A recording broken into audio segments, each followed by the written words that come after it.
കത്തോലിക്ക വിശ്വാസത്തിന്റെ ഹൃദയമാണ് വിശുദ്ധ കുർബാന.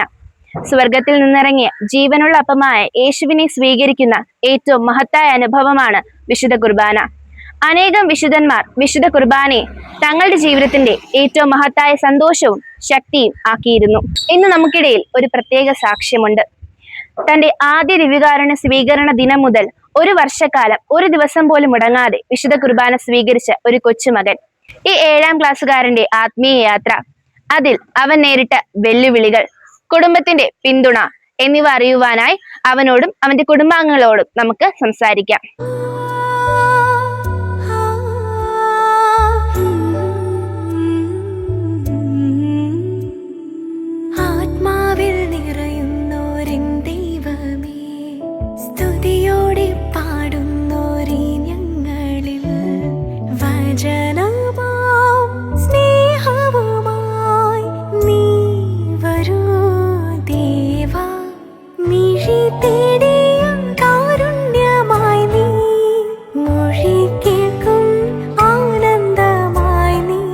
നമ്മുടെ പ്രേക്ഷകർക്ക് വേണ്ടി പേര്, ക്ലാസ്, പഠിക്കുന്ന സ്കൂൾ എന്നിവ പരിചയപ്പെടുത്താമോ?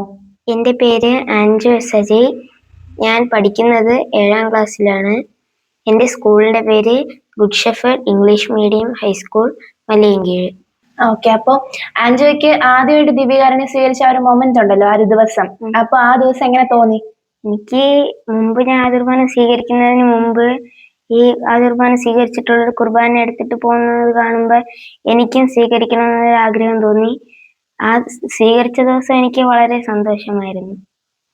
എല്ലാവരെക്കാളും വ്യത്യസ്തമായി ദിവ്യകാരുണ്യം സ്വീകരിച്ച അന്ന് മുതൽ ഇന്ന് വരെ ഒരു ദിവസം പോലും മുടങ്ങാതെ ഒരു വർഷക്കാലം മുഴുവൻ ഇങ്ങനെ എല്ലാ ദിവസവും ദിവ്യകാരുണ്യം സ്വീകരിക്കാനുള്ള ഒരു ആഗ്രഹം എങ്ങനെയാണ് ആൻജോയുടെ മനസ്സിലുണ്ടായത്? ഞാൻ ആദ്യം കുർബാന സ്വീകരിച്ച ദിവസം തൊട്ട് ഞാൻ വിചാരിച്ചിരുന്നത് എനിക്ക് 1 മാസം വരെ മുടങ്ങാതെ പോകാൻ പറ്റുള്ളൂ എന്നാണ് ഞാൻ വിചാരിച്ചിരുന്നത്. പിന്നെ സമയത്ത് എനിക്ക് 1 വർഷം ഇങ്ങനെ കംപ്ലീറ്റ് ആയി. അത് നമുക്ക് ഇങ്ങനെ ഒരു ദിവസം പോയി കഴിഞ്ഞ് പിന്നെ നമ്മൾ ഒരു ശീലം പോലെ അത് നമുക്ക് എല്ലാ ദിവസവും പോകാൻ വേണ്ടി പറ്റും. ആൻജോ, അപ്പൊ ആദ്യമേ 1 വർഷക്കാലം ഇങ്ങനെ പൂർത്തിയാക്കാൻ കഴിയുമെന്ന് വിചാരിച്ചിരുന്നു? ഇല്ല, ഞാനത് ഒരിക്കലും വിചാരിച്ചിരുന്നില്ല. ദൈവത്തിന്റെ കാരുണ്യം പ്രചോദനം കൊണ്ടാണ് ഇങ്ങനെ പോയത്. ചില ദിവസങ്ങളിൽ എനിക്ക് പറ്റില്ല എന്ന് ഞാൻ വിചാരിച്ചിരുന്നു, എന്നാലും ദൈവം എന്നെ സഹായിച്ച് എന്നും പോകാൻ പറ്റി. ആൻജോയുടെ ഈ ഒരു തീരുമാനത്തിന് പ്രചോദനമായത് ആരായിരുന്നു? ദൈവത്തിന്റെ കാര്യം പറഞ്ഞു, അതല്ലാതെ ആരായിരുന്നു ഇങ്ങനെ കൂടുതൽ സപ്പോർട്ട് ചെയ്തത്? എനിക്ക് എന്നും രാവിലെ എണീക്കാനും എന്നെ ഇങ്ങനെ പള്ളിയിൽ കൊണ്ടുപോകാനും അമ്മ എന്നെ എപ്പോഴും സഹായിച്ചിരുന്നു. അഥവാ എനിക്ക് ഒരു ദിവസം രാവിലെ കുർബാന മുടങ്ങിക്കഴിഞ്ഞാലും വേറെ ഏതെങ്കിലും പള്ളികളിൽ കൊണ്ടുപോയി അമ്മ തന്നെയാണ് സപ്പോർട്ട് ചെയ്ത് എന്നെ ഇതുവരെ മുടങ്ങാതെ കുർബാന സ്വീകരിക്കാൻ സഹായിച്ചത്. പേയാട് പള്ളിയിലല്ലാതെ വേറെ ഏതൊക്കെ പള്ളിയിൽ പോയിട്ടാണ് കുർബാന കണ്ടത്? ഞാൻ പേയാട് പള്ളിയല്ലാതെ സെന്റ് ജൂഡ്, തൂങ്ങാമ്പാറ, കുന്നിയൂര്, പാങ്ങോട്, പിന്നെ വിശ്വപ്രകാശ് സ്കൂളിന്റെ ചാപ്പല്, ജൂബിലി ഹോസ്പിറ്റലിന്റെ ചാപ്പല്, ഇവിടെയൊക്കെ പോയിട്ടാണ് ഞാൻ കുർബാന എടുക്കുമായിരുന്നത് സാധാരണ. ഇനി അഥവാ പേയാട് എല്ലാ ദിവസവും രാവിലെയാണ്. ആ സമയത്ത് എനിക്ക് രാവിലെ എണീക്കാനോ പോകാനോ പറ്റാത്ത സമയങ്ങളിൽ ഞാൻ വൈകുന്നേരം ഈ ബാക്കിയുള്ള പള്ളികളിൽ ചിലപ്പോൾ കുർബാന കാണും. അങ്ങനെ അവിടെയൊക്കെ പോയി ഇതുവരെ മുടങ്ങാൻ. എല്ലാ ദിവസവും ഒരുപോലെ ആയിരിക്കില്ലല്ലോ. വയ്യായ്മ, പിന്നെ സ്കൂൾ ടൂർ, അങ്ങനെ ഒരുപാട് പ്രതിസന്ധി ഘട്ടം വരുമ്പോൾ അതിൽ ഏറ്റവും കൂടുതൽ പ്രതിസന്ധി അനുഭവിച്ച ആ ഒരു ദിവസം ഏതായിരുന്നു? എനിക്ക് ഒരു മഴക്കാലത്തായിരുന്നു അത് നടന്നിരുന്നത്. ഞാൻ ഒരു ദിവസം രാവിലെ എണീറ്റ സമയത്ത് വീടിന്റെ മുമ്പിലായിട്ട് ഗേറ്റിന് മുകളിൽ വലിയ മരത്തിന്റെ ചില്ല വന്ന് വീണ് വണ്ടിയൊന്നും എടുക്കാൻ പറ്റാത്ത അങ്ങനെ നിൽക്കിയ സമയമായിരുന്നു.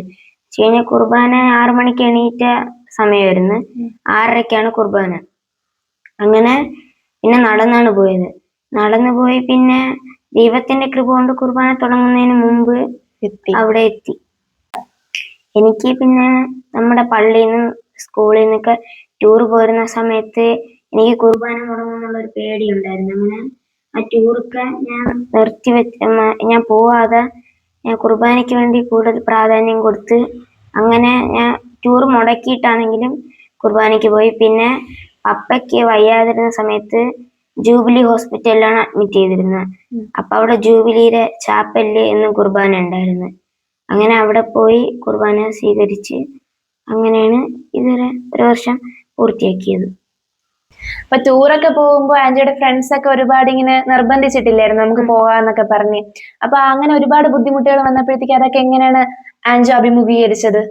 ഞാൻ കൂട്ടുകാർക്ക് എന്നെ നന്നായിട്ട് വിളിച്ചിരുന്നു, നീ വാ, ഇത് കുഴപ്പമില്ല, ഒരു ദിവസം അല്ലേ എന്ന് പറഞ്ഞു. എന്നാലും എനിക്ക് ഇങ്ങനെ ഒരു ആഗ്രഹം ഉണ്ടായിരുന്നു, ഇന്നും പോകണം എന്നുള്ള ഒരു ആഗ്രഹം ഉണ്ടായിരുന്നതുകൊണ്ട് ഞാൻ പോയില്ല. ഞാൻ പറഞ്ഞ അടുത്ത പ്രാവശ്യം വരാന്ന് പറഞ്ഞ് അങ്ങനെ മാറ്റി മാറ്റി വെച്ച് അങ്ങനെ അവരെ പറഞ്ഞ് സമാധാനിപ്പിച്ച് അങ്ങനെയാണ് ഞാൻ ഇതൊരു ടൂറിനൊന്നും പോകാതെ ഇത്രയും ദിവസം ഇങ്ങനെ കുർബാന സ്വീകരിച്ചത്. ഇങ്ങനെ ദിവസവും ദിവ്യകാരുണ്യം സ്വീകരിച്ചതിലൂടെ ആൻജോയുടെ ജീവിതത്തിൽ എന്തൊക്കെ മാറ്റങ്ങളാണ് ഉണ്ടായത്? എനിക്ക് ഈശോയോട് കൂടുതൽ അടുക്കാനും ഈശോയുടെ സ്നേഹം അനുഭവിച്ചറിയാനും തോന്നി. ഞാൻ കുർബാന എടുത്തിട്ട് വരുമ്പോൾ അതൊരു പുതിയൊരു ദിവസമായിട്ടാണ് എനിക്ക് തോന്നിയത്. ആ ദിവസം എന്ന് കുർബാന എടുത്തിട്ട് വരുമ്പോൾ എനിക്ക് സ്കൂളിലായാലും എവിടെയായിരുന്നു കഴിഞ്ഞാലും എനിക്കൊരു വളരെ സന്തോഷമുള്ള ദിവസങ്ങളായിരുന്നു ദൈവം എനിക്ക് തന്നിട്ടുണ്ടായിരുന്നത്. ആൻജോ ഒരു ദിവസം കുർബാനയ്ക്ക് പോകുമ്പോൾ ഈശോയോട് എന്തൊക്കെ കാര്യങ്ങളാണ് പ്രാർത്ഥിക്കാറുള്ളത്?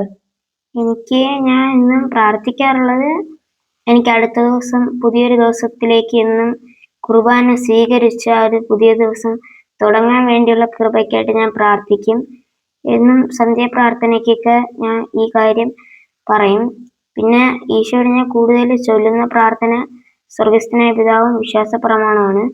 പള്ളിയിൽ പോകുമ്പോഴായാലും കുർബാനയുടെ ഇടയ്ക്ക് ഈ പ്രാർത്ഥനകൾ അച്ഛൻ ചൊല്ലാൻ പറയും. അങ്ങനെ ഇത് ചൊല്ലി ചൊല്ലി ഇതിപ്പോ എനിക്ക് ഇത് പറയുമ്പോൾ എനിക്കൊരു ആശ്വാസം തോന്നാറുണ്ട്. ആൻജോയോട് ഞാൻ ഒരു കാര്യം ചോദിക്കട്ടെ? ഇപ്പൊ ഒരു ദിവസം ദിവ്യകാരുണ്യം സ്വീകരിക്കാൻ മുടങ്ങിപ്പോയ ആൻജോയ്ക്ക് എന്താണ് ഫീൽ ചെയ്യുന്നത്? അങ്ങനെയൊക്കെ ചോദിച്ചു കഴിഞ്ഞാൽ എനിക്ക് ഇതുവരെ ഞാൻ മുടങ്ങാതിരിക്കാൻ വേണ്ടി ദൈവത്തോടൊന്നും പ്രാർത്ഥിക്കാറുണ്ട്. അങ്ങനെ പ്രാർത്ഥനയിലൂടെ ദൈവം തന്നെ കൊണ്ടുപോകാറുണ്ട്. പിന്നെ വീട്ടിൽ നിന്നുള്ള സപ്പോർട്ടും കൂടെ കാരണം ഞാൻ അങ്ങനെ ദൈവം എന്നെ സംരക്ഷിക്കുന്നത് കൊണ്ട് എനിക്ക് എല്ലാ ദിവസവും പോകാൻ പറ്റുന്നുണ്ട്. അഥവാ എനിക്ക് പോകാൻ പറ്റിയില്ലെങ്കിൽ എനിക്കത് ഒരു വളരെ വിഷമമേറിയ ഒരു കാര്യമാണ്. ഒരു ദിവസം പോലും മുടങ്ങാതെ ഒരു വർഷക്കാലം മുഴുവൻ ദിവ്യകാരുണ്യം സ്വീകരിച്ചതിലൂടെ ആൻജിയുടെ ജീവിതത്തിൽ എന്തൊക്കെ അനുഗ്രഹങ്ങളാണ് ആൻജിക്ക് കിട്ടിയത്? എനിക്ക് എന്നും പോകുന്നത് കൊണ്ട് തന്നെ എനിക്ക് അതിരാവിലെ എണീക്കുമ്പോൾ എനിക്ക് മൈഗ്രെയിൻ ഉള്ളത് കൊണ്ട് എനിക്ക് ഇടയ്ക്കിടയ്ക്ക് നല്ല തലവേദന വരാറുണ്ട്. എനിക്ക് അല്ലെങ്കിൽ ഇടയ്ക്കിടെ സമയത്ത് രാവിലെ മഞ്ഞൊക്കെ തട്ടുന്ന സമയത്ത് എനിക്ക് നല്ല പനി, ജലദോഷം, അങ്ങനെ ഹോസ്പിറ്റലിൽ ആതിർവാണം സ്വീകരിക്കുന്നതിന് മുമ്പ് ഞാൻ വീട്ടിൽ കയറിയിട്ടുണ്ട്. പിന്നെ ഈ ആതിർവാണം സ്വീകരിച്ച ശേഷം ദൈവം എന്നെ അനുഗ്രഹിച്ച് എനിക്ക് ഇതുവരെ ഇങ്ങനെ അസുഖങ്ങളൊന്നും വന്നിട്ടില്ല. ആൻജോ, അപ്പൊ ഈ അക്കാഡമിക്സിലൊക്കെ ഇപ്പൊ എങ്ങനെയാണ്? മുൻപത്തെക്കാട്ടിൽ എന്തെങ്കിലും പുരോഗമനമൊക്കെ വന്നിട്ടുണ്ടോ? എനിക്കിപ്പോ പഠനത്തില് ആതിർവാണം എടുത്ത ശേഷം എനിക്ക് ഇന്ന് കുർബാനയ്ക്ക് പോകുന്നത് കൊണ്ട് പഠനത്തിൽ എനിക്ക് അത്യാവശ്യം നല്ല മാറ്റം വന്നിട്ടുണ്ട്. പിന്നെ ദൈവത്തിന്റെ കാരുണ്യം കൊണ്ട് എനിക്ക് പഠിക്കാനായിട്ട് കൂടുതൽ കൃപ കിട്ടുന്നുണ്ട്. പിന്നെ പഠിക്കാനൊക്കെ എനിക്ക് നന്നായിട്ട് പറ്റുന്നുണ്ട്. ആൻജിയുടെ ആദ്യ ദിവ്യകാരുണ്യ സ്വീകരണ ദിനം എന്നായിരുന്നു? അതുപോലെ തന്നെ ഈ ഒരു വർഷക്കാലം മുഴുവൻ ഇങ്ങനെ പള്ളിയിൽ പോകുമ്പോഴത്തേക്ക് എല്ലാവരും ശ്രദ്ധിച്ചു കാണുമല്ലോ. അപ്പൊ നമ്മുടെ ഇടവക വികാരി ജസ്റ്റിനച്ഛന്റെ ഭാഗത്തു നിന്നും എന്തെങ്കിലും പ്രോത്സാഹനം അല്ലെങ്കിൽ സപ്പോർട്ടൊക്കെ ലഭിച്ചിട്ടുണ്ടോ? ഞാൻ ആതിർവാണം എടുത്തത് കഴിഞ്ഞ വർഷം, അതായത് 2025 മെയ് 25-ാം തീയതിയാണ് കുർബാന എടുത്തത്. ആ എടുത്ത ദിവസത്തിന്റെ പിറ്റേന്ന് തൊട്ട് ഞാൻ കുർബാനയ്ക്ക് പോയി. എനിക്ക് ഈ വർഷം കുർബാന എടുത്ത കുറച്ച് കുട്ടികളുണ്ടായിരുന്നു. അവരോട് ജസ്റ്റിനച്ഛൻ എന്നെ കുറിച്ച് ഇങ്ങനെ പറഞ്ഞായിരുന്നു, എന്നെ പ്രത്യേകം എടുത്ത് പറഞ്ഞായിരുന്നു. വെച്ച് കഴിഞ്ഞാൽ നമ്മുടെ ഇടവകയിൽ ഇങ്ങനെ ഒരു കുട്ടിയുണ്ട്, എന്നും ദിവ്യ വിളിക്ക് മുടങ്ങാതെയായിരുന്നു പോകുന്നതെന്ന് പറഞ്ഞ് അച്ഛൻ എനിക്കൊരു ജപമാല സമ്മാനമായിട്ട് തന്നായിരുന്നു. കിട്ടിയപ്പോ എനിക്ക് വളരെയധികം ഒരു സന്തോഷമായിരുന്നു. എന്നും ദിവ്യകാരുണ്യം സ്വീകരിക്കുന്ന ഈ ഒരു കാര്യം ഇനി അങ്ങോട്ട് തുടർന്നു കൊണ്ടുപോകാൻ ആൻജോ ആഗ്രഹിക്കുന്നുണ്ടോ? എനിക്ക് ഇതൊന്ന് എപ്പോഴും പോയി ശീലിച്ച സമയത്ത് എനിക്കിത് വളരെ ഒരു ഇഷ്ടപ്പെട്ട ഒരു കാര്യമായിട്ടാണ് തോന്നിയത്. അതായത് എന്നും രാവിലെ ഈശോയെ സ്വീകരിച്ച് പുതിയൊരു ദിവസം തുടങ്ങുമ്പോൾ എനിക്കിതുവരെ ഒരു മോശം ദിവസമായിട്ട് എനിക്ക് ഇതുവരെ അങ്ങനെ തോന്നിയിട്ടില്ല. അതുപോലെ തന്നെ ആൻജിയുടെ ഈ ഒരു യാത്രയിൽ ആൻജിക്ക് ആരോടൊക്കെയാണ് നന്ദി പറയേണ്ടത്? എനിക്ക് ഏറ്റവും കൂടുതൽ ആദ്യം നന്ദി പറയേണ്ടത് ദൈവത്തോടാണ്. ദൈവമാണ് ഇങ്ങനെ ഒരു ദിവസം കാലാവസ്ഥയായി കഴിഞ്ഞാലും എൻ്റെ രോഗങ്ങളായാലും അതൊന്നും ഒരു തടസ്സമല്ലാത്ത രീതിയിൽ എന്നെ എന്നും കൊണ്ടുപോയത്. പിന്നെ എൻ്റെ വീട്ടുകാർക്കും എന്നെ പഠിപ്പിച്ച സിസ്റ്റർ, എൻ്റെ ആതിർവാണം എടുക്കാൻ വേണ്ടി ഈ ട്രെയിനിങ് തന്ന സിസ്റ്ററിനും, ലൈസ മേരി സിസ്റ്റർ അല്ലേ? ലൈസ മേരി സിസ്റ്ററാണ് എനിക്ക് പറഞ്ഞത്. എന്നിട്ട് വേറെ ബാക്കിയുള്ള കുറച്ച് സിസ്റ്റർമാർക്കും പിന്നെ അച്ഛനും പറഞ്ഞു. പിന്നെ എനിക്ക് മതപഠന ക്ലാസ്സിൽ ഉള്ള ടീച്ചർമാരൊക്കെ എന്നോട് പറഞ്ഞായിരുന്നു. ഇവർക്കൊക്കെയാണ് എനിക്ക് നന്ദി പറയാനായിട്ടുള്ളത്. ഇവരാണ് എനിക്ക് ഏറ്റവും കൂടുതൽ നല്ല പ്രചോദനമായിട്ട് നിന്നത്. എനിക്കഥവാ അമ്മ കൊണ്ടാക്കാൻ പറ്റാത്ത സമയങ്ങളിൽ എന്നെ അമ്മയുടെ ഫ്രണ്ടായിട്ട് വരും. നിഷി എന്ന് പറയുന്ന ആൻറ്റി ഇന്ന് രാവിലെ കുർബാനയ്ക്ക് പോകാറുണ്ട്. ഇങ്ങനെ ആ ആൻറ്റിയുടെ കൂടെയാണ് ഞാൻ പോവാറ്. എൻ്റെ അനിയത്തിക്ക് വയ്യാതായിരുന്ന സമയത്തൊക്കെ ആ ആൻറ്റിയാണ് ഞാൻ കൊണ്ടാക്കിയിരുന്നത്. ഈ അവസരത്തിൽ ഞാൻ ആ ആൻറ്റിക്കും കൂടെ നന്ദി പറയാനായിട്ട് ആഗ്രഹിക്കുന്നു. എന്ത് സന്ദേശമാണ് ആൻജോയ്ക്ക് ഇനി ആദ്യ കുർബാന എടുക്കാൻ പോകുന്ന കുട്ടികൾക്ക് കൊടുക്കാനുള്ളത്? എനിക്ക് കൊടുക്കാനുള്ളത്, അവരെന്നും ഈ ദൈവത്തിന്റെ കുഞ്ഞുങ്ങളായിട്ട് എന്നും കുർബാനയ്ക്ക് പോയി കഴിഞ്ഞാൽ അത് അവർക്കൊരു നല്ലൊരു അനുഗ്രഹമായിട്ട് അത് മാറും. പിന്നെ അവർക്കുള്ള തടസ്സങ്ങളൊക്കെ മാറി അവർക്കെന്നും പോകാൻ വേണ്ടി ദൈവം വഴിയൊരുക്കി കൊടുക്കും. ഒക്കെയാണ് എനിക്ക് പറയാനുള്ളത്. ഈ തീരുമാനം ആദ്യമായി കേട്ടപ്പോൾ ആന്റിയുടെ പ്രതികരണം എന്തായിരുന്നു? വളരെ സന്തോഷം തോന്നി. ഞാൻ അവനോട് പറഞ്ഞ് എന്നെ കൊണ്ടാവുന്ന സപ്പോർട്ടെല്ലാം ഞാൻ ചെയ്തു തരാമെന്ന് പറഞ്ഞു. ആൻജോയെ കൊണ്ട് ഒരു തീരുമാനം ഇങ്ങനെ കംപ്ലീറ്റ് ചെയ്യാൻ കഴിയുമെന്ന് ആന്റി കരുതിയിരുന്നോ? ഇല്ല, കരുതിയിരുന്നില്ല. ദൈവത്തിന്റെ ഒരു കരുതൽ കൊണ്ടാണ് ഇതുവരെ മുടങ്ങാതെ പോകാൻ കഴിഞ്ഞതെന്ന് ഞാൻ വിശ്വസിക്കുന്നു. പല സാഹചര്യങ്ങളിലും ദൈവം തന്നെയാണ് എണീപ്പിക്കണത് വരെയും ദൈവം തന്നെയാണെന്ന് ഞാൻ കരുതുന്നു. രാവിലെ എഴുന്നേൽക്കുന്നത്, പിന്നെ കുർബാനയ്ക്ക് വേണ്ടിയിട്ട് ആൻജോയെ പള്ളിയിൽ കൊണ്ടുവരണം, അത് കഴിഞ്ഞ് സ്കൂളിൽ പോകാൻ വേണ്ടിയിട്ട് ഫുഡ് ഉണ്ടാക്കണം, പിന്നെ അത് കഴിഞ്ഞ് സ്കൂളിൽ കൊണ്ടുപോകണം, ഇങ്ങനെ ഇത്രയും കാര്യങ്ങളൊക്കെ ആന്റി എങ്ങനെയാണ് മാനേജ് ചെയ്യുന്നത്? 4:30 4:45 എണീക്കും. തലേ ദിവസം പച്ചക്കറിയൊക്കെ കട്ട് ചെയ്ത് വെച്ചിരിക്കും.